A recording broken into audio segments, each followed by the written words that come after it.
Hello friends, आपके अपने channel Jaiswal virtual classes में एक बार फिर आपका बहुत बहुत स्वागत है। फ्रेंड्स, आज मैं प्रैक्टिस सेट सीरीज से एक नए वीडियो के साथ आपके बीच में उपस्थित हुआ हूं और आज की इस वीडियो में फ्रेंड्स हम लोग इस टॉपिक से विभिन्न परीक्षाओं में पूछे गए जो महत्वपूर्ण प्रश्न हैं या इस टॉपिक से जो महत्वपूर्ण क्वेश्चन बन सकते हैं उन क्वेश्चनों को संकलित करके इस वीडियो में रखने का प्रयास किया गया है, जिससे कि जब भी इस वीडियो को देख करके आप परीक्षा में जाएँ तो इस टॉपिक से आपकी कोई भी क्वेश्चन परीक्षा में गलत न होने पाए। फ्रेंड्स, यदि आप हमारे चैनल पर पहली बार हैं और यदि अभी तक आपने हमारे चैनल को सब्सक्राइब और लाइक नहीं किया है तो कृपया हमारे चैनल जयसवाल वर्चुअल क्लासेज को सब्सक्राइब और लाइक करें। बेल आइकन का बटन दबा करके ऑल का बटन जरूर दबा दीजिएगा, जिससे हमारी आने वाली हर महत्वपूर्ण वीडियो की नोटिफिकेशन आप तक सबसे पहले पहुंचते रहे। और वीडियो अच्छा लगे फ्रेंड्स इसे अपने मित्रों को भी शेयर कीजिएगा। और फ्रेंड्स, यदि आप चाहें तो हमें फेसबुक और टेलीग्राम पर भी जयसवाल वर्चुअल क्लासेज के नाम से फॉलो कर सकते हैं। नीचे डिस्क्रिप्शन में भी उसकी लिंक दी गई है, आप चाहें तो उसको वहां से भी देख सकते हैं। तो फ्रेंड्स, आइए बिना देरी के वीडियो को शुरू करते हैं।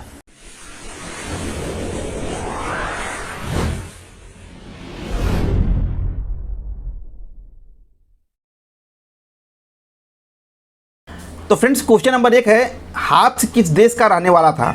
ए इंग्लैंड का, बी फ्रांस का, सी जर्मनी का या डी अमेरिका का? तो फ्रेंड्स देखिए, इसका उत्तर होगा ए इंग्लैंड। हाफ्स का जन्म जो है वो ब्रिटेन के मिल्समबरी नामक स्थान में हुआ था। तो इस हिसाब से देखिए तो हाफ्स का जो देश था वो इंग्लैंड था, तो हाफ्स इंग्लैंड का रहने वाला था। क्वेश्चन नंबर 1 का ए इंग्लैंड सही है। क्वेश्चन नंबर 2 है फ्रेंड्स कि हाफ्स का जन्म कब हुआ था? ए 5 अप्रैल 1588 ईस्वी को, बी 5 अप्रैल 1488 ईस्वी को, सी 5 अप्रैल 1688 ईस्वी को या डी 15 अप्रैल 1588 ईस्वी को? तो फ्रेंड्स देखिए, इसका उत्तर हो जाएगा ए 5 अप्रैल 1588 ईस्वी को। हाफ्स का जन्म 5 अप्रैल 1588 ईस्वी को ब्रिटेन के मिल्समबरी नामक स्थान में हुआ था। तो क्वेश्चन नंबर 2 का ए 5 अप्रैल 1588 सही है। क्वेश्चन नंबर 3 है फ्रेंड्स कि हाफ्स के अनुसार प्रकृति का राज्य या प्राकृतिक अवस्था इसका युग था? शांति और समृद्धि का, निरंतर संघर्ष का, शांति और अभाव का, धार्मिक शासन का? तो फ्रेंड्स देखिए, इसका उत्तर होगा बी निरंतर संघर्ष। हाफ्स ने अपनी प्राकृतिक अवस्था का जो वर्णन किया उसमें बताया था प्राकृतिक अवस्था जो है युद्ध और संघर्ष की अवस्था थी। तो क्वेश्चन नंबर 3 का बी निरंतर संघर्ष सही होगा। क्वेश्चन नंबर 4 है फ्रेंड्स कि प्राकृतिक अवस्था निरंतर युद्ध की अवस्था है, यह किसने कहा? ए रूसो ने, बी हाफ्स ने, सी लॉक ने या डी बेंथम ने? तो फ्रेंड्स देखिए, इसका उत्तर आप समझ गए होंगे। यह स्टेटमेंट जो दिया गया है ये हाफ्स का है। अभी ऊपर चर्चा हुई कि हाफ्स ने बताया कि प्राकृतिक अवस्था जो है निरंतर युद्ध और संघर्ष की अवस्था थी, तो यह स्टेटमेंट हाफ्स का है। क्वेश्चन नंबर 4 का बी हाफ्स सही होगा। तो क्वेश्चन नंबर 5 है फ्रेंड्स कि निम्न में से कौन सी पुस्तक हाफ्स ने लिखी है?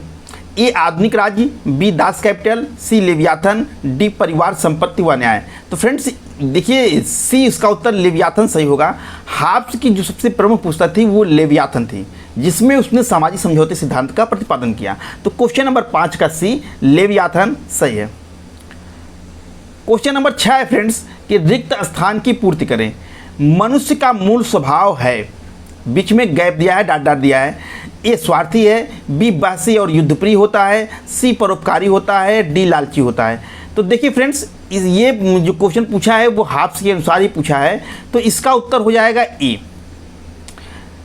हाफ्स मानता है कि मानव का जो मूल स्वभाव था वो स्वार्थी था और स्वार्थी होने के कारण ही वो सिर्फ अपने विषय में ही सोचता था, तो बहसी और युद्धप्रिय उसके बाद की स्थिति हो जाएगी। स्वार्थी सबसे प्रमुख आपका उत्तर होगा। हालांकि युद्धप्रिय भी मानता था हाफ्स की मनुष्य जो है वो स्वभावतः झगड़ालू होता है, युद्धप्रिय होता है, लेकिन स्वार्थी जो है सबसे पहला अगर स्वार्थी दिया है तो यह विकल्प आपका सबसे सही होगा। तो क्वेश्चन नंबर 6 का ए स्वार्थी सही है। क्वेश्चन नंबर 7 है फ्रेंड्स कि मैं और मेरा भय दोनों जुड़वा भाई हैं, किसने कहा? बेंथम ने, हाफ्स ने, लॉक ने, बोदा ने? तो फ्रेंड्स देखिए, इसका उत्तर हो जाएगा बी हाफ्स ने। फ्रेंड्स, हाफ्स के जन्म के समय जो है इंग्लैंड के तटीय क्षेत्रों पर जो है इसने आक्रमण कर दिया था और एक तरह से वहाँ पर इंग्लैंड में भय का वातावरण था। लोग डरे हुए थे कि पता नहीं कब क्या हो जाए। इसी डर के वातावरण में जो है उसकी माँ ने जो है डर से जो है हाफ्स को जन्म दे दिया। इसी बात को हाफ्स लिखता है कि आर्मेडा के वर्ष में उसकी जननी ने 2 जुड़वाओं को जन्म दिया, उसे और भय को। तो भय जो था वो हाफ्स के जीवन का एक तरह से मूल तत्व था, यानी कि भय के वातावरण में ही उसकी माँ ने उसको जन्म दिया। इसी परिप्रेक्ष्य में वो कहता है कि मैं और मेरा भय दोनों जुड़वा भाई हैं। तो यह स्टेटमेंट हाफ्स का है। क्वेश्चन नंबर 7 का बी हाफ्स सही है। क्वेश्चन नंबर 8 है फ्रेंड्स कि हाब्स ने किस प्रकार की शासन पद्धति को श्रेष्ठ माना है, कुलीन तंत्र, राजतंत्र, प्रजातंत्र या न्यायतंत्र। तो फ्रेंड्स देखिए इसका उत्तर होगा बी, राजतंत्र। और राजतंत्र में भी उसने निरंकुश राजतंत्र को श्रेष्ठ माना है। तो हाब्स ने किस प्रकार की शासन पद्धति को श्रेष्ठ माना है, तो निरंकुश राजतंत्र। अगर निरंकुश राजतंत्र नहीं दिया है तो राजतंत्र आपका बेस्ट उत्तर होगा। क्वेश्चन नंबर 8 का बी सही है। क्वेश्चन नंबर 9 है फ्रेंड्स कि राज्य शब्द के लिए किसने कॉमनवेल्थ शब्द का प्रयोग किया, हाब्स ने, रूसो ने, लाक ने, बेंथम ने। तो फ्रेंड्स देखिए इसका उत्तर होगा ए, हाब्स ने। हाब्स ने राज्य शब्द के लिए कॉमनवेल्थ शब्द का प्रयोग किया। हाब्स ने राज्य और समाज में अंतर नहीं किया है, वो समाज के लिए भी कॉमनवेल्थ शब्द का प्रयोग करता है, तो राज्य समाज दोनों के लिए जो है कॉमनवेल्थ शब्द का प्रयोग करता है, क्योंकि उसने राज्य और समाज में कोई अंतर किया ही नहीं। तो क्वेश्चन नंबर 9 का ए, हाब्स सही है। क्वेश्चन नंबर 10 है फ्रेंड्स कि निम्न में से हाब्स के बारे में क्या सत्य है। ए, मनुष्यों ने केवल एक समझौता किया। बी, मनुष्य शासक को नियुक्त कर सकते हैं। सी, संप्रभु निर्बाध शक्ति संपन्न था। डी, समझौता एक पक्षी था। तो फ्रेंड्स देखिए इसका उत्तर होगा कि मनुष्य जो है वो शासक को नियुक्त कर सकते हैं, यही जो है हाब्स के बारे में असत्य है। हाब्स ने जो सामाजिक समझौते का प्रारूप बताया उसमें उसने बताया कि व्यक्तियों ने अराजकता की स्थिति से छुटकारा पाने के लिए जो है वो समझौता किया, और समझौता व्यक्तियों ने आपस में मिलकर किया, और एक अपनी सारी शक्तियां जो है एक संप्रभु को, जिसको वो लेवियाथन कहता है, उसको सब लोगों ने अपनी शक्तियों को सपुर्द कर दिया। तो इस तरह से समझौता जो है वो एक पक्षी था, और व्यक्ति ने अपनी चूंकि सारी शक्तियों को उस व्यक्ति को या संस्था को सौंप दिया, जिसको कि हाब्स लेवियाथन कहता है। तो इस तरह से वो व्यक्ति जो है वो संपूर्ण रूप से संप्रभुता संपन्न हो गया, और मनुष्यों ने केवल एक समझौता किया था, समझौता एक पक्षी था। यानी कि उसमें शासक जो है समझौते का हिस्सा नहीं था, क्योंकि शासक और शासितों के बीच समझौता नहीं हुआ था, बल्कि समझौता व्यक्तियों ने आपस में कर करके शासक की नियुक्ति की थी। तो इस तरह से मनुष्यों ने केवल एक समझौता किया, ये सही है। संप्रभु निर्बाध और शक्ति संपन्न था, क्योंकि सारी शक्तियाँ इसको सौंप दी गई थी, तो ये भी सत्य है। और समझौता एक पक्षी था, यानी शासक इसमें इसका एक भाग नहीं था, तो ये भी सत्य है। तो क्वेश्चन नंबर 10 का जो गलत है वो ये है कि मनुष्य शासक को नियुक्त कर सकते हैं। तो मनुष्यों ने शासक को नियुक्त नहीं किया था, बल्कि मनुष्यों ने समझौता करके अपनी समस्त शक्तियों को लेवियाथन नामक किसी व्यक्ति को सौंप दिया था। तो उन्होंने शासक को नियुक्त करने या न करने का अधिकार जो है वो मनुष्यों के पास नहीं है। तो मनुष्य शासक को नियुक्त कर सकते हैं, यही गलत है, बाकी इसको छोड़ करके तीनों जो है वो सत्य है। तो क्वेश्चन नंबर 10 का बी सही है। क्वेश्चन नंबर 11 है फ्रेंड्स कि निम्न में से किस विचारक ने राजनीति को मनोविज्ञान पर और मनोविज्ञान को भौतिकी एवं रेखा गणित पर आधारित किया। ए, अरस्तु ने, बी, लाक ने, सी, मिल ने, डी, हाब्स ने। तो फ्रेंड्स देखिए इसका उत्तर होगा डी, हाब्स। देखिए फ्रेंड्स हाब्स के विचारों में जो है हमको मनोविज्ञान, भौतिकी और रेखा गणित तीनों के गुण दिखाई देते हैं।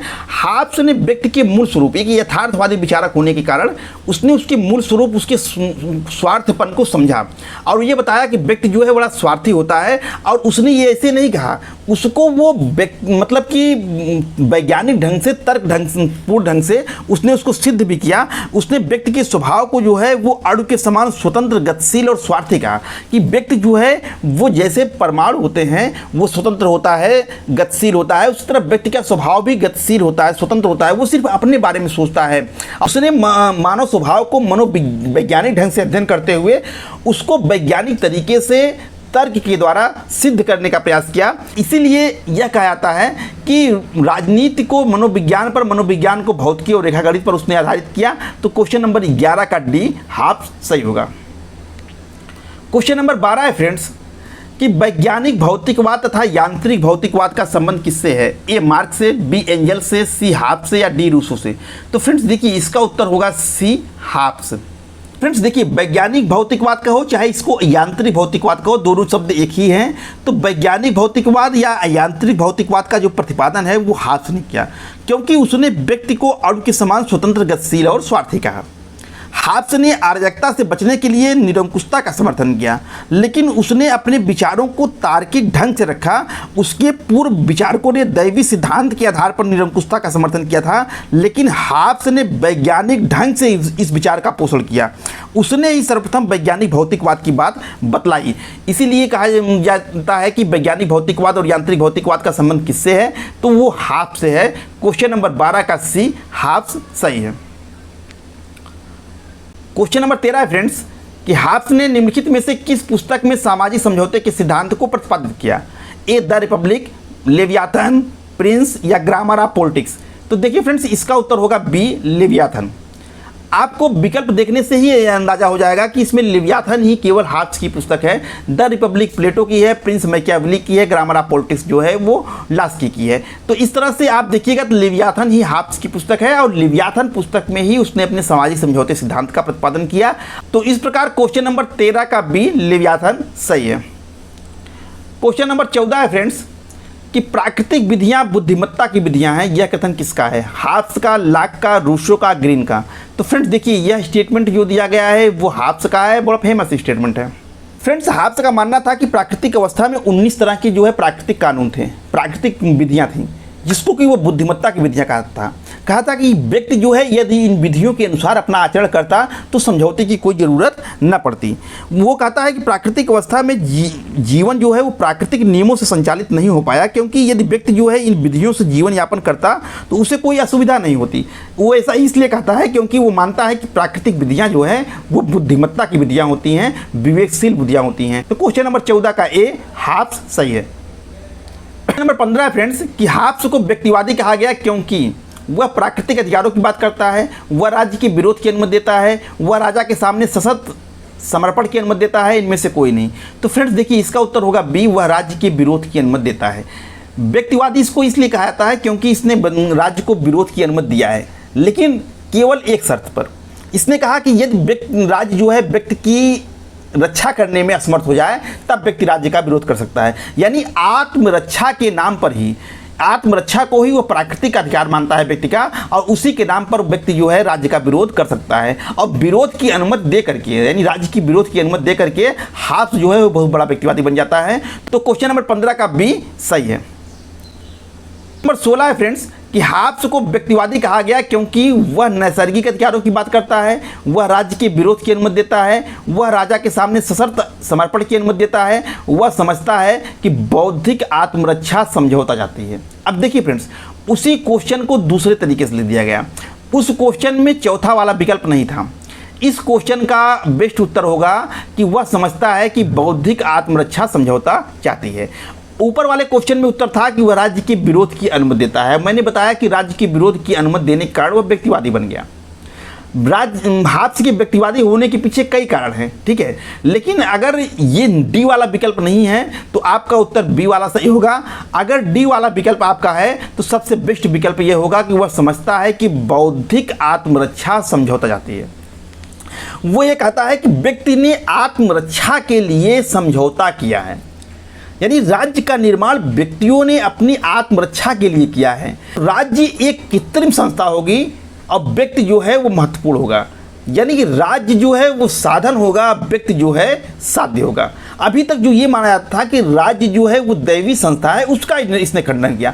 उसने ये कहा कि बौद्धिक आत्मरक्षा, यानी कि व्यक्ति जो है उस समझौता जो किया वो विवेकपूर्ण समझौता था, विवेकशील समझौता था, क्योंकि उसको लगता था कि आत्मरक्षा जो है हमारा तभी हो सकता है जब हम समझौता करके किसी शासक की अधीनता में रहना स्वीकार करें।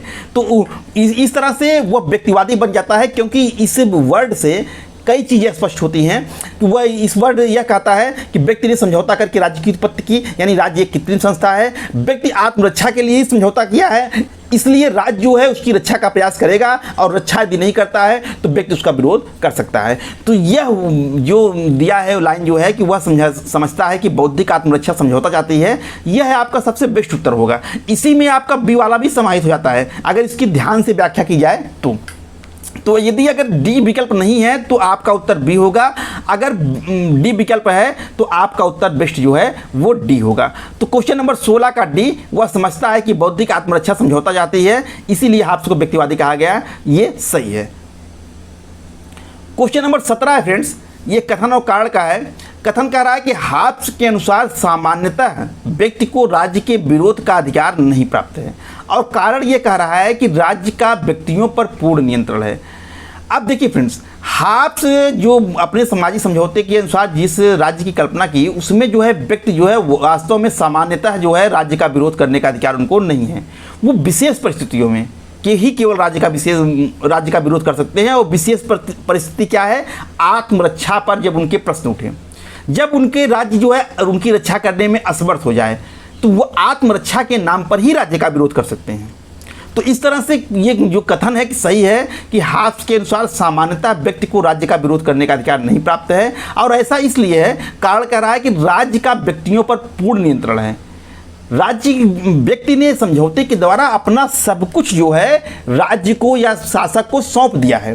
तो इस तरह से राज्य जो है वो व्यक्तियों पर पूर्ण नियंत्रण रखता है, और इसीलिए सामान्यतः व्यक्ति को राज्य का विरोध करने का अधिकार नहीं है, क्योंकि उसने समझौते के द्वारा स्वयं अपने अधिकारों को सौंपा है। तो कथन और कारण दोनों सही हैं, और कारण जो है वो कथन की व्याख्या भी कर रहा है। तो विकल्प आपका ए और आर दोनों सही है, और आर ए की सही व्याख्या करता है, सही होगा। तो क्वेश्चन नंबर 17 का ए सही है। क्वेश्चन नंबर 18 है फ्रेंड्स कि प्राकृतिक अवस्था में व्यक्ति का जीवन एकाकी, निर्धन, कुत्सित, वस्तुल्य, अल्प था। यह कथन किसका है? हाब्स का, लॉक का, रूसो का, या फिर मिल का? तो फ्रेंड्स देखिए, यह स्टेटमेंट जो दिया गया है ये हाब्स का है। आप देखिए, सामाजिक समझौते के सिद्धांत जो है वो 3 विचारकों ने दिया, हाब्स, लॉक, रूसो। लेकिन अगर कहीं भी आपको मानव के बुरे पक्ष का चित्र आपको दिखाई दे कि मानव का जीवन जो है स्वार्थी था, पस्तुल्य था, कुत्सित था, वह जो है युद्धप्रिय है, तो ये बुरे पक्ष का वर्णन जो है वो हाब्स ने किया है। तो ये जो स्टेटमेंट दिया है कि जीवन एकाकी, निर्धन, कुत्सित, पस्तुल्य, अल्प था, ये हाब्स का जो है मानव स्वभाव का वर्णन है। तो क्वेश्चन नंबर 18 का ए सही है। क्वेश्चन नंबर 19 है कि सेबाइन कहता है कि अंग्रेजी भाषा भाषी जातियों ने जितने भी राजनीतिक दार्शनिकों को जन्म दिया उनमें ... कदाचित महानतम है। Hobbes, Rousseau, Locke, Bentham. तो जो ये स्टेटमेंट दिया है फ्रेंड्स सेबाइन ने, वो हाब्स के बारे में दिया है कि अंग्रेजी भाषा भाषी जातियों ने जितने भी राजनीतिक दार्शनिकों को जन्म दिया उनमें हाब्स कदाचित महानतम है। तो उत्तर 19 का ए हो जाएगा। लेकिन इसी क्वेश्चन को दूसरे तरीके से पूछ सकता है कि कह सकता है किसने कहा कि यह स्टेटमेंट किसका है कि अंग्रेजी भाषा भाषी जातियों ने जितने भी दार्शनिकों को जन्म दिया, हाब्स उसमें कदाचित महानतम है। तो अगर आपका इस तरह से उत्तर पूछेगा, प्रश्न पूछेगा, तो आपका उत्तर सेबाइन हो जाएगा। स्टेटमेंट किसका है? सेबाइन का है। किसके बारे में कहा है? हाब्स के बारे में कहा है। तो यह चूंकि स्टेटमेंट किसके बारे में पूछा है तो हाब्स के बारे में हो जाएगा। 19 का ए सही है। लेकिन आप इसको दूसरे तरीके से भी याद रखिएगा। क्वेश्चन नंबर 20 है फ्रेंड्स कि हाब्स के अनुसार व्यक्ति संप्रभु से ऊपर है, संप्रभुता जनता के प्रति उत्तरदायी है, संप्रभु समझौते की शर्तों से सीमित है, संप्रभु जो है वो विधि के ऊपर है। तो फ्रेंड्स देखिए, उत्तर जो होगा डी, संप्रभु विधि के ऊपर है। हाब्स ने निरंकुश संप्रभुता की कल्पना की। निरंकुश संप्रभुता यानी कि हाब्स जो मानता है कि व्यक्ति जो है वो संप्रभु से ऊपर नहीं है, संप्रभुता के अधीन व्यक्ति ही नहीं राज्य की सारी संस्थाएं हैं। संप्रभु जनता के प्रति उत्तरदायी है, गलत है। संप्रभु जो है जनता के प्रति उत्तरदायी नहीं है। संप्रभु जो है समझौतों की शर्तों से सीमित है, यह भी गलत है, क्योंकि हाब्स ने जिस समझौते की कल्पना की वो एक पक्षी था। उसमें जो है शासक जो है वो समझौते का पक्ष नहीं था, इसलिए समझौते की शर्तें जो है शासक के ऊपर लागू नहीं होती हैं। हाँ, संप्रभुता विधि के ऊपर है, यह सही है। हाब्स ने जो है वो निरंकुश प्रभुसत्ता का समर्थन किया। उसने कहा कि संप्रभु जो है का आदेश ही कानून है। संप्रभु कानून को बनाता है, लेकिन वो कानून से ऊपर है, वो कानून उसके ऊपर लागू नहीं होता है। तो संप्रभु विधि से ऊपर है, ये सही है। क्वेश्चन नंबर 20 का डी सत्य है। क्वेश्चन नंबर 21 है फ्रेंड्स कि हाब्स ने शासक की निरंकुशता को उचित ठहराया इस आधार पर कि राजा एक राजशाही व्यक्ति होता है, राजा को जनता ने चुना है, जनता शासन करने में अक्षम होती है, और डी है मानव प्रकृति झगड़ालू एवं दुष्कर्मी होता है। तो फ्रेंड देखिए, इसका उत्तर होगा डी, मानव प्रकृति जो है झगड़ालू एवं दुष्कर्मी होता है। हाब्स ने शासक की निरंकुश शासक की कल्पना इसलिए की क्योंकि वह मानता है कि व्यक्ति जो है स्वभाव में स्वार्थी, दुष्कर्मी और झगड़ालू होता है, और ऐसे व्यक्तियों पर नियंत्रण रखने के लिए एक निरंकुश शासक की ही जरूरत होगी, वही उस पर नियंत्रण रख सकता है। तो इस तरह क्वेश्चन नंबर 21 का डी सही है। क्वेश्चन नंबर 22 है फ्रेंड्स कि यह किसकी मानना है कि लेवियाथन जो है वो क्रामवेल की चापलूसी में लिखा गया था? क्लेरेंडन, सैमुअल मिंज, एफ टोनीज या लियो स्ट्रास। तो फ्रेंड्स देखिए इसका उत्तर होगा क्लेरेंडन। क्वेश्चन नंबर 22 का ए क्लेरेंडन। क्लेरेंडन का मानना था कि लेवियाथन जो लिखा गया है ये क्रामवेल जो वहाँ का शासक था उसकी चापलूसी में लिखा गया है। तो क्वेश्चन नंबर 22 का ए क्लेरेंडन सही है। क्वेश्चन नंबर 23 है फ्रेंड्स कि हाब्स के अनुसार प्राकृतिक अवस्था अनंत काल तक चल सकती थी यदि मनुष्य में निम्नलिखित एक कारक न होता: आशा, लालच, विवेक और हिंसात्मक मृत्यु का भय, झगड़ालू प्रवृत्ति। तो फ्रेंड्स देखिए क्वेश्चन नंबर 23 का सी, विवेक तथा हिंसात्मक मृत्यु का भय जो है इसका उत्तर सही होगा। हाब्स यह मानता था कि व्यक्ति जो है स्वार्थी होता है, झगड़ालू होता है, इसी कारण जो प्राकृतिक अवस्था थी वो एक अराजकता की अवस्था थी, उसमें किसी का जीवन सुरक्षित नहीं था। इसलिए हर व्यक्ति को लगता था कि पता नहीं मेरी मृत्यु कब हो जाए, कब कोई हमसे श्रेष्ठ व्यक्ति आ जाए, हमसे बलवान आ जाए और मैं उसके हाथों मारा जाऊं। इसलिए उसने वो विवेक, अपना विवेक का इस्तेमाल करता है और वो उसको लगता है कि अगर सबकी जो है जीवन की रक्षा तभी हो सकती है जब लोग समझौता करके एक शासक की अधीनता में रहना स्वीकार करें, अपने समस्त अधिकारों को उसको सौंप दें। तो उसी लिए जो है समझौता होता है और प्राकृतिक अवस्था का अंत करके राज्य की उत्पत्ति होती है। तो हाब्स ये कह रहा है कि यदि यही भय ना होता, उसके अंदर मरने का भय ना होता, अपने जीवन रक्षा का उसको डर न सता रहा होता, तो प्राकृतिक अवस्था जो है वो अनंत काल तक चलती, यानी व्यक्ति जो है समझौता न करता और राज्य की उत्पत्ति न करता। लेकिन ये भय जो है, मरने का भय जो है, आत्मरक्षा का भय जो है था उसके अंदर, यही एक ऐसी चीज़ थी जिसने उसको समझौता करने के लिए बाध्य किया। उसी बात को हाब्स ने लिखा है कि प्राकृतिक अवस्था अनंत काल तक चल सकती थी यदि मनुष्य में निम्नलिखित एक कारक न होता। तो क्या न होता? विवेक तथा हिंसात्मक मृत्यु का भय। तो क्वेश्चन नंबर 23 का सी सही है। क्वेश्चन नंबर 24 है कि निम्नलिखित में से कौन आत्मरक्षा के अधिकार को व्यक्ति का प्राकृतिक अधिकार मानता है? प्लेटो, बेंथम, हाब्स या बर्ग। तो फ्रेंड देखिए इसका उत्तर होगा सी, हाब्स। अभी आपको बताया गया व्यक्ति के आत्मरक्षा का अधिकार को हाब्स जो है वो प्राकृतिक अधिकार मानता है और यह मानता है कि आत्मरक्षा के लिए ही व्यक्ति ने सामाजिक समझौता किया, इसलिए आत्मरक्षा का अधिकार उसको शासक के विरुद्ध भी प्राप्त है। तो क्वेश्चन नंबर 24 का सी, हाब्स सही है। क्वेश्चन नंबर 25 है फ्रेंड्स, कथन और कारण का है, जिसमें कथन दिया गया है कि आधुनिक चिंतकों में हाब्स वास्तव में महान चिंतक है और कारण कह रहा है कि हाब्स का दर्शन प्रकृति के वैज्ञानिक सिद्धांतों एवं मानव व्यवहार पर आधारित है।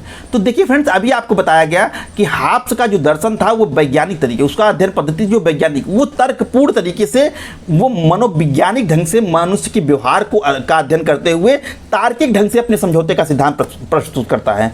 तो इस तरह से हाब्स जो है वो आधुनिक चिंतकों में वास्तव में महान चिंतक है। तो कथन भी सत्य है और कारण भी सत्य है और कथन की कारण व्याख्या कर रहा है, इसलिए क्वेश्चन नंबर 25 का ए और आर दोनों सत्य हैं और आर ए की सही व्याख्या करता है, सही है। क्वेश्चन नंबर 25 का ए सत्य है। क्वेश्चन नंबर 26 है फ्रेंड्स, यह किसने कहा कि राजा को प्रजा पर शासन करने का असीमित अधिकार है? प्लेटो, बोंदा, हाब्स, ग्रीन। तो फ्रेंड्स देखिए यह जो स्टेटमेंट दिया गया है वो हाब्स का है। हाब्स का मानना था कि प्रजा ने अपने समझौते के द्वारा अपने समस्त अधिकार राजा को सौंप दिए हैं, इसलिए राजा को शासन करने का अधिकार जो है प्रजा पर असीमित रूप से प्राप्त है। तो क्वेश्चन नंबर 26 का सी, हाब्स सही है। क्वेश्चन नंबर 27 है फ्रेंड्स कि यदि लेवियाथन इतिहास के मूलभूत सिद्धांत के रूप में निरुपयोगी है तो यह राजनीतिक सिद्धांत के रूप में भी निष्फल है। यह किसका कथन है? सी मैकफर्सन का, वाहन का, बार्कर का या जॉर्ज एच सेबाइन का। तो फ्रेंड्स देखिए इसका उत्तर होगा कल्प बी, सी ई वाहन। वाहन ने कहा था, ये लेवियाथन की आलोचना में कहा था कि यदि ये इतिहास के मूलभूत सिद्धांत के रूप में निरुपयोगी है तो यह राजनीतिक सिद्धांत के रूप में भी निष्फल है। तो यह स्टेटमेंट है फ्रेंड्स, इसको आप देख लीजिएगा। क्वेश्चन नंबर 27 का बी, वाहन सही है। क्वेश्चन नंबर 28 है फ्रेंड्स कि किसने कहा कि अतः प्रकृति का कानून उचित तर्क का आदेश है? ए संत थॉमस एक्विनाश, बी स्पेंसर, सी अरस्तु, डी हाब्स। तो फ्रेंड्स देखिए यह स्टेटमेंट जो है वो हाब्स का है। हाब्स का मानना था कि प्राकृतिक कानून जो है वो तार्किक है और बुद्धिमत्तापूर्ण है। यदि व्यक्ति जो है इन कानूनों के अनुसार आचरण करता तो उसको समझौते करने की जरूरत ही नहीं पड़ती। तो उसी बात को इसने यहाँ लिखा है कि अतः प्रकृति का कानून उचित तर्क का आदेश है। तो यह स्टेटमेंट किसका है? तो हाब्स का है। क्वेश्चन नंबर 28 का डी सही है। क्वेश्चन नंबर 29 है फ्रेंड्स कि हाब्स की पुस्तक लेवियाथन को निम्न में से किसने जलाया? क्रामवेल ने, रॉबर्ट वालपोल ने, क्लेरेंडन ने या डी वाहन ने? तो फ्रेंड्स देखिए इसका उत्तर हो जाएगा सी, क्लेरेंडन ने। क्लेरेंडन जो है लेवियाथन से इतना घृणा करता था कि उसकी पुस्तक को उसने जो है फाड़ करके जला दिया। और ये कहाँ जलाया? वहीं जलाया जहाँ पर कि हाब्स ने अपने उच्च शिक्षा प्राप्त किया, यानी ऑक्सफोर्ड विश्वविद्यालय में। तो ये क्वेश्चन नंबर 29 कि हाब्स की पुस्तक को किसने जलाया? लेवियाथन को क्लेरेंडन ने जलाया। तो 29 का सी सही है। क्वेश्चन नंबर 30 है फ्रेंड्स कि हाब्स का लेवियाथन राजनीतिक दर्शन की श्रेष्ठ कृति है, या किसने कहा? वागन ने, मरे ने, ओक्साट ने या सेबाइन ने? तो फ्रेंड्स देखिए ये जो स्टेटमेंट दिया गया है ये ओक्साट का है। ये ऊपर जो दिया गया फ्रेंड्स ये स्टेटमेंट है कि लेवियाथन राजनीतिक दर्शन की श्रेष्ठ कृति है, और यह स्टेटमेंट ओक्साट का है। तो क्वेश्चन नंबर 30 का सी, ओक्साट सही होगा। क्वेश्चन नंबर 31 है फ्रेंड्स कि हाब्स के अनुसार सामाजिक समझौता एक ऐतिहासिक सत्य था, एक दार्शनिक सत्य था, एक वैधिक कल्पना थी, एक विवेकशील अनुबंध था। तो फ्रेंड्स देखिए हाब्स मानता है कि सामाजिक समझौता जो है वो एक विवेकशील अनुबंध था, क्योंकि व्यक्तियों ने सोच समझ करके समझौता किया, क्योंकि उनको लगता था कि समझौते के द्वारा अगर जिस शासक की नियुक्ति होगी वह उनकी रक्षा करने में समर्थ होगा, और हमारी रक्षा जो है जब तक हम समझौता करके राज्य की उत्पत्ति नहीं करेंगे तब तक किसी का जो है प्राण जो है वो सुरक्षित नहीं रहेगा। तो सामाजिक समझौता एक विवेकशील अनुबंध था। तो क्वेश्चन नंबर 31 का डी सही है। क्वेश्चन नंबर 32 है फ्रेंड्स कि हाब्स के संविदा सिद्धांत के संदर्भ में निम्नलिखित कथनों पर विचार कीजिए और अपने उत्तर का चयन कथनों के नीचे दिए गए कूट के आधार पर दीजिए। अब देखिए फ्रेंड्स यहाँ हाब्स के विषय में 4 कथन दिया गया और कह रहा है कि इसमें से कौन सही है कौन नहीं है।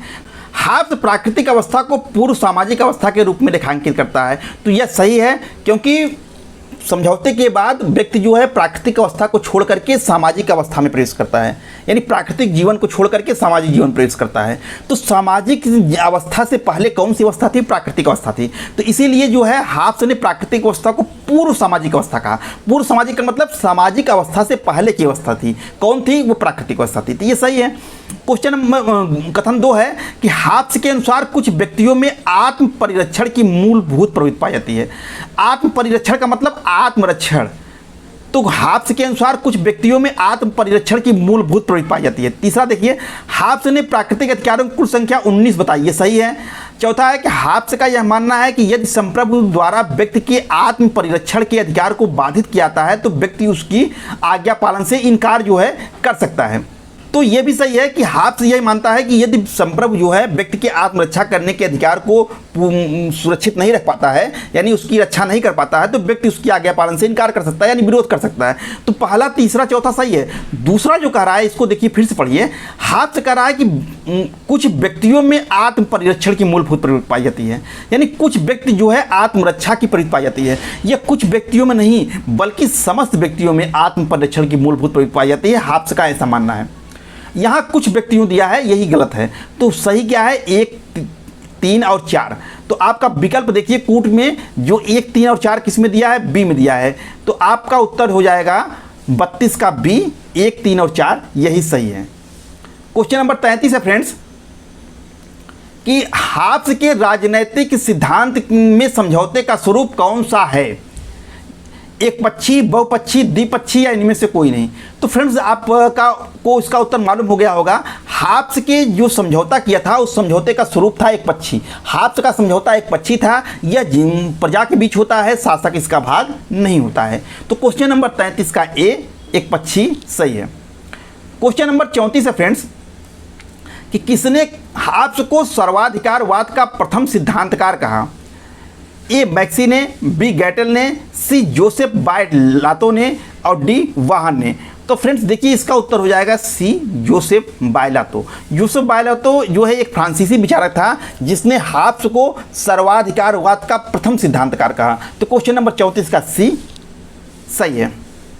क्वेश्चन नंबर 35 है फ्रेंड्स कि हाब्स का नाम सामान्यतः संप्रभु के निरंकुश शक्ति के सिद्धांत के साथ जोड़ा जाता है, किंतु यह सिद्धांत उसके व्यक्तिवाद का आवश्यक संपूरक था।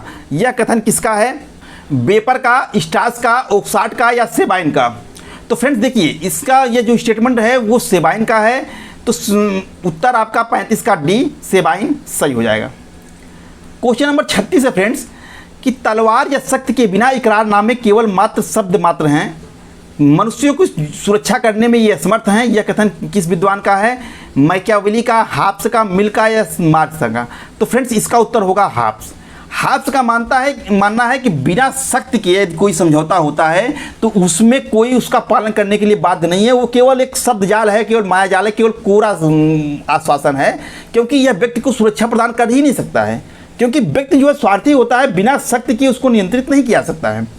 इसीलिए वह निरंकुश राजतंत्र का समर्थन करता है, निरंकुश शासक की परिकल्पना करता है। तो इसी बात को उसने लिखा है कि तलवार के बिना यानी शक्ति के बिना इकरारनामे केवल शब्द मात्र हैं जो मनुष्यों की सुरक्षा प्रदान करने में असमर्थ हैं। तो क्वेश्चन नंबर 36 का बी सही है।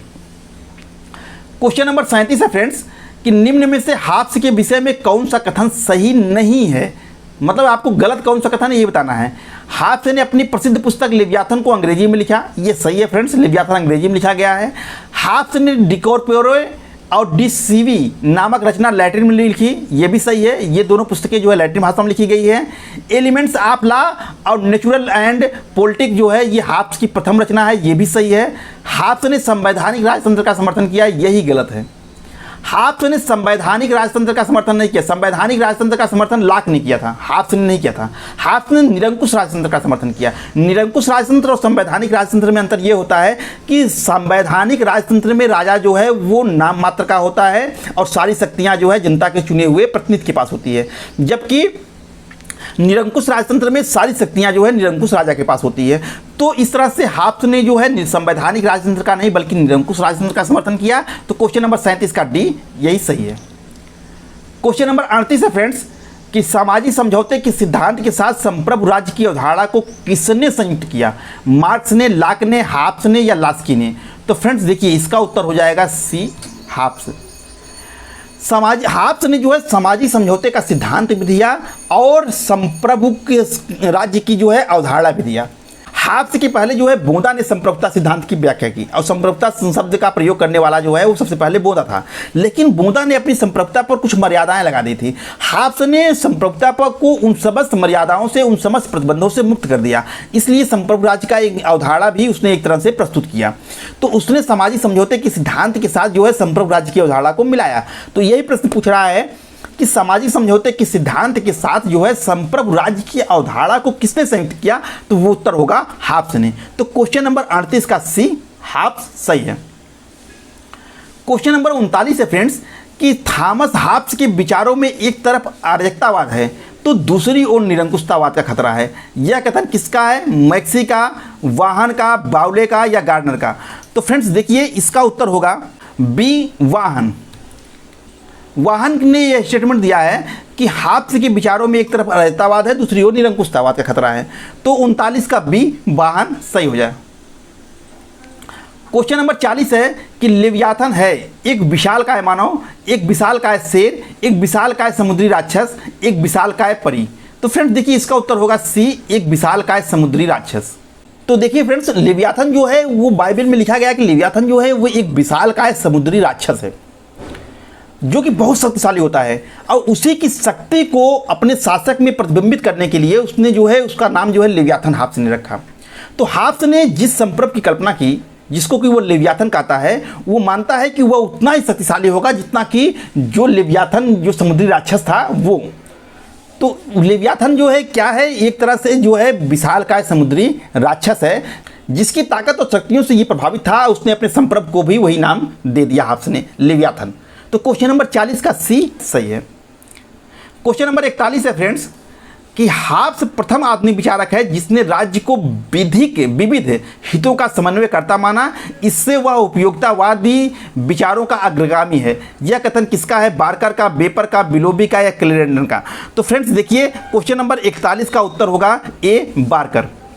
तो फ्रेंड्स यह स्टेटमेंट है और बार्कर का स्टेटमेंट है जिसने कहा कि हाब्स प्रथम आधुनिक विचारक है जिसने राज्य को विविध हितों का समन्वयकर्ता माना, इससे वह उपयोगितावादी विचारों का अग्रगामी बन गया। तो यह स्टेटमेंट है, आप इसको देख लीजिएगा। क्वेश्चन नंबर 41 का ए, बार्कर सही है। क्वेश्चन नंबर 42 है फ्रेंड्स कि हाब्स की संप्रभुता के बारे में निम्न में से कौन सा कथन सत्य है? ए, हाब्स को संप्रभुता का प्रथम प्रमाणिक व्याख्याता मानता है, सही है। इसलिए मानता है क्योंकि उसने संप्रभुता पर बोंदा ने जो प्रतिबंध लगाए थे उन प्रतिबंधों को इसने उनसे मुक्त कर दिया। और निरंकुश संप्रभुता की कल्पना की। तो इस तरह से हाब्स को संप्रभुता का प्रथम प्रामाणिक व्याख्याता बनाता है। अगर ये कहे कि संप्रभुता शब्द का उल्लेख सबसे पहले किसने किया, बोधा, लेकिन संप्रभुता का प्रथम प्रामाणिक व्याख्याता किसे बनाता है, हाब्स को। हाब्स ने निरंकुश संप्रभुता का समर्थन किया, ये भी सही है। हाब्स का मानना है कि संप्रभु का आदेश ही कानून है, ये भी सही है। वो मानता है कि संप्रभु जो आदेश देता है वही कानून बन जाता है। और विकल्प डी कह रहा है कि उपर्युक्त सभी, तो तीनों सही है। तो आपका बेस्ट उत्तर क्या हो जाएगा, डी, उपर्युक्त सभी। तो क्वेश्चन नंबर 42 का डी, उपर्युक्त सभी सही है। क्वेश्चन नंबर 43 है फ्रेंड्स कि हाब्स व्यक्ति को संप्रभु की अवज्ञा करने का अधिकार देता है कि ए आत्मरक्षा के लिए, बी स्वतंत्रता की रक्षा के लिए, सी शोषण को दूर करने के लिए, या डी अन्याय को दूर करने के लिए। तो फ्रेंड्स आप इसका उत्तर समझ गए होंगे, आत्मरक्षा के लिए। आत्मरक्षा के अधिकार को हाब्स जो है वो प्राकृतिक अधिकार मानता है और यह मानता है कि इसी की रक्षा के लिए व्यक्ति जो है संप्रभु की आज्ञा का विरोध कर सकता है। तो क्वेश्चन नंबर 43 का ए, आत्मरक्षा के लिए सही है। क्वेश्चन नंबर 44 है फ्रेंड्स कि निम्न में से कौन सी पुस्तक हाब्स की नहीं है, De Cive, De Homine, De Monarchia, De Corpore. तो फ्रेंड देखिए इसमें सी जो है, डी मोनार्किया जो है वो दांते की पुस्तक है। इसको छोड़ करके D Cive, De Homine, D कारपोर जो ये तीनों पुस्तकें जो है वो हाब्स की ही हैं। तो क्वेश्चन नंबर 44 का सी, डी मोनार्किया सही होगा। क्वेश्चन नंबर 45 है फ्रेंड्स, किसने कहा कि प्राकृतिक अवस्था में युद्ध था और हर व्यक्ति का सब लोगों के विरुद्ध युद्ध था, ए लाक ने, बी हाब्स ने, सी रूसो ने, डी लिकाक ने। तो फ्रेंड्स इसका उत्तर आप समझ गए होंगे, बी हाब्स ने। क्वेश्चन को वही है कि प्राकृतिक अवस्था जो है युद्ध और संघर्ष की अवस्था थी, उसी को इस तरह से पेश किया गया कि प्राकृतिक अवस्था में युद्ध था, हर व्यक्ति का सब लोगों के युद्ध था, विरुद्ध युद्ध था, क्योंकि अराजकता की स्थिति थी ना, तो हर व्यक्ति से युद्ध चल रहा था। तो ये हाब्स का स्टेटमेंट है।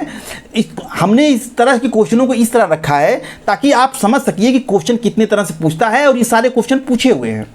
ठीक है, हाब्स से बहुत क्वेश्चन बनते हैं, इसीलिए देखिए वीडियो भी बहुत लंबा हो जा रहा है।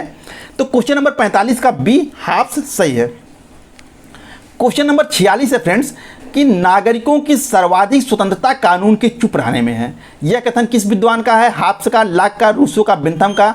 तो फ्रेंड्स देखिए इसका उत्तर होगा ये, हाब्स। हाब्स का स्टेटमेंट है कि नागरिक की सर्वाधिक स्वतंत्रता कानून के चुप रहने में है, यानी कानून जितना कम रहेगा स्वतंत्रता उतनी ज़्यादा रहेगी। तो ये स्टेटमेंट है, आप इसको देख लीजिएगा, हाब्स का स्टेटमेंट है। क्वेश्चन नंबर 46 का ए सही है। क्वेश्चन नंबर 47 है फ्रेंड्स कि हाब्स के सामाजिक समझौते में लोगों ने लेवियाथन को केवल विद्रोह का अधिकार सौंपा, केवल धार्मिक अधिकार सौंपा, लगभग सभी अधिकार सौंप दिए, केवल राजनीतिक अधिकार सौंपा। तो फ्रेंड्स देखिए इसका उत्तर होगा सी, लगभग सभी अधिकार सौंप दिए। यहाँ लगभग लगा दिया क्योंकि व्यक्तियों ने एक अधिकार नहीं सौंपा था, वो था आत्मरक्षा का अधिकार। अगर वो भी सौंप देते तो यहाँ लगभग नहीं लिखा होता, लिखा होता कि सभी अधिकार सौंप दिए। तो यहाँ लगभग लगा है, इसका मतलब कि इसी को छोड़ करके, आत्मरक्षा के अधिकार को छोड़ करके सारे के सारे अधिकार उसने अपने समझौते के द्वारा लेवियाथन को सौंप दिए थे। तो आपका 47 का उत्तर क्या हो जाएगा, सी, लगभग सभी अधिकार सौंप दिए। क्वेश्चन नंबर 48 है फ्रेंड्स कि हाब्स को मालबरी का शैतान किसने कहा, बाउले, मैक्सी, सेवाइन या क्लेरेंडर। तो फ्रेंड्स देखिए इसका उत्तर हो जाएगा ए, बाउले। मेल्समबरी जिसको कि मालबरी लिखा गया है, यहाँ पर ही हाब्स का जन्म हुआ था। तो इसकी आलोचना करते हुए बाउले ने लिखा कि यह मालबरी का शैतान था। तो हाब्स को मालबरी का शैतान जो है वो बाउले ने कहा। तो क्वेश्चन नंबर 48 का ए, बाउले सही है। क्वेश्चन नंबर 49 है फ्रेंड्स कि हाब्स किस प्रकार की संप्रभुता का समर्थक है, राजनीतिक संप्रभुता, कानूनी संप्रभुता, लोकप्रिय संप्रभुता या प्राकृतिक संप्रभुता। तो फ्रेंड्स देखिए हाब्स का जो संप्रभुता सिद्धांत है वो कानूनी संप्रभुता है। आपको बताया भी गया था, बोधा, हाब्स, ऑस्टेन, बेंथम ये लोग कानूनी संप्रभुता के समर्थक हैं। कानूनी संप्रभुता का मतलब है कि संप्रभु का आदेश ही कानून होता है। तो 49 का बी, कानूनी संप्रभुता सही है। क्वेश्चन नंबर 50 है फ्रेंड्स कि हाब्स की सामाजिक समझौते के सिद्धांत को एकदम की व्यर्थ की वस्तु किसने कहा, यानी सामाजिक समझौते के सिद्धांत जो हाब्स का है उसको एकदम व्यर्थ की वस्तु किसने कहा, वाहन ने, हेनरी मेन ने, मैक्सी ने या क्लेरेंडर ने। तो फ्रेंड्स देखिए इसका उत्तर होगा बी, हेनरी मेन। हाब्स के सामाजिक समझौते सिद्धांत की आलोचना करते हुए हेनरी मेन ने उसको एकदम व्यर्थ की वस्तु कहा। तो क्वेश्चन नंबर 50 का बी, हेनरी मेन सही है। क्वेश्चन नंबर 51 है फ्रेंड्स, और इस सेट का अंतिम क्वेश्चन है कि निम्न में से हाब्स के बारे में कौन सा कथन सत्य नहीं है। ए, हाब्स ने अपनी पुस्तक लिव्याथन में चर्च को पूर्ण रूप से राज्य के अधीन माना, ये सही है। हाब्स की जो राज्य था उसमें स्वतंत्र चर्च का कोई स्थान नहीं है, चर्च को उसने राज्य के अधीन माना है। ठीक है, इस तरह से जो चर्च का नियंत्रण मध्यकाल में राज्य पर हुआ करता था उसको इसने खत्म किया। बी, हाब्स की उच्च शिक्षा ऑक्सफोर्ड विश्वविद्यालय में संपन्न हुई, ये भी सही है। हाब्स ने जो है अपनी उच्च शिक्षा जो है ऑक्सफोर्ड विश्वविद्यालय में संपन्न किया था, और ऑक्सफोर्ड विश्वविद्यालय में ही क्लेरेंडन ने इसके जो लिव्याथन पुस्तक है उसको जलाया था। एथिक्स हाब्स की नीतिशास्त्र की पुस्तक है, यही गलत है। एथिक्स जो है वो हाब्स की नहीं है, ये जो है अरस्तु की पुस्तक है और नीतिशास्त्र की पुस्तक है। तो एथिक्स जो है हाब्स की नहीं बल्कि अरस्तु की नीतिशास्त्र की पुस्तक है, तो यही गलत है। और चौथा है, राज्य मानव द्वारा निर्मित एक कृत्रिम संस्था है, आधुनिक युग में यह विचार सर्वप्रथम हाब्स ने दिया, ये भी सत्य है। ये समझौतावादी विचारक जो है हाब्स, लाक, रूसो, ये तीनों सबसे पहले मानव को आधुनिक युग में राज्य को जो है मानव निर्मित बताते हैं, तो हाब्स उनमें सबसे पहले था। उसी बात को लिखा गया है कि राज्य मानव द्वारा निर्मित एक कृत्रिम संस्था है, आधुनिक युग में यह विचार सर्वप्रथम हाब्स ने दिया, तो ये भी सही है। तीनों कथन सही है सी को छोड़ करके, तो क्वेश्चन नंबर 51 का सी सही है। तो फ्रेंड्स, इसी के साथ यह वीडियो यहीं पर समाप्त होता है। मुझे उम्मीद है कि यह वीडियो आपको अच्छी लगी होगी। फ्रेंड्स, यदि आप चाहते हैं कि इसी तरह से प्रैक्टिस सेट सीरीज की वीडियो आते रहे और आपकी तैयारी को बेहतर से बेहतर बनाते रहें, तो कमेंट करके जरूर बताइएगा वीडियो आपको कैसी लगी। वीडियो को लाइक कीजिएगा, शेयर कीजिएगा, अपने मित्रों को अधिक से अधिक इस चैनल के बारे में बताइएगा। तो मिलते हैं आपसे एक नए प्रैक्टिस सेट सीरीज के वीडियो में, तब तक के लिए आपका दिन शुभ हो। धन्यवाद।